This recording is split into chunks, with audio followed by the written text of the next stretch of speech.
জেলের স্থানীয় পুলিশ থানা। দুপুরের সময় থানায় চায়ের সুগন্ধ আর হালকা উদাসীনতা ছড়িয়েছিল। কিছু সিপাহী মোবাইলে ব্যস্ত ছিল, কেউ কাগজপত্র উল্টে পাল্টে দেখছিল। হঠাৎ দরজা থেকে একটা কাঁপা কণ্ঠ শোনা গেল, সাহেব, আমাকে সাহায্য করুন।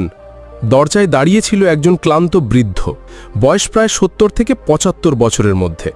মুখে ভাঁজ পড়া রেখা, কাপড় ময়লা আর ছেঁড়া, হাতে একটা ফাটা ঝোলা।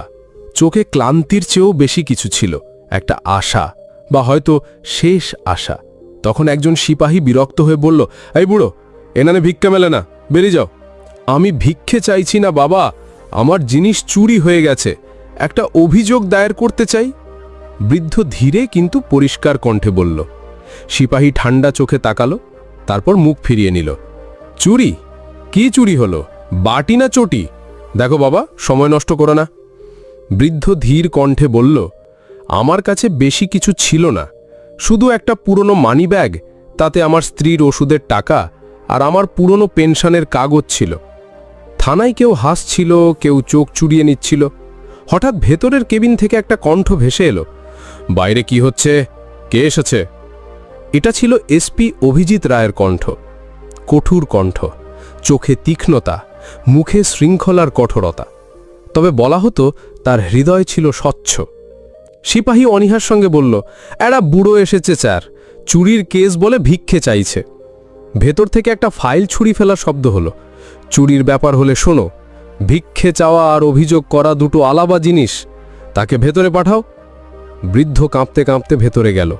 এসপি সাহেব তার দিকে তাকালেন, তার চোখ সেই মুখের উপর স্থির হয়ে রইল কিছুক্ষণ, বড্ড বেশি সময় ধরে। বসুন বাবা, বলুন কি হয়েছে?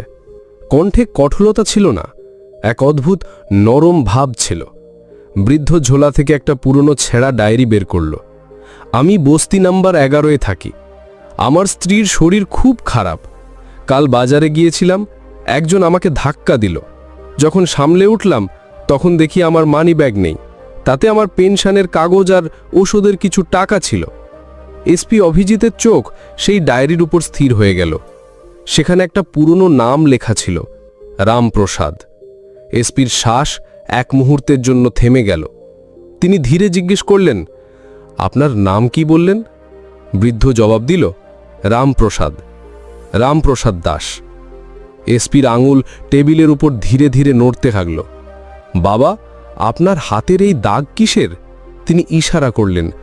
বৃদ্ধ আস্তে করে হাত তুলল, একটা পুরনো পোড়া দাগ, ঠিক যেমনটা এসপি অভিজিৎ শৈশবে দেখেছে।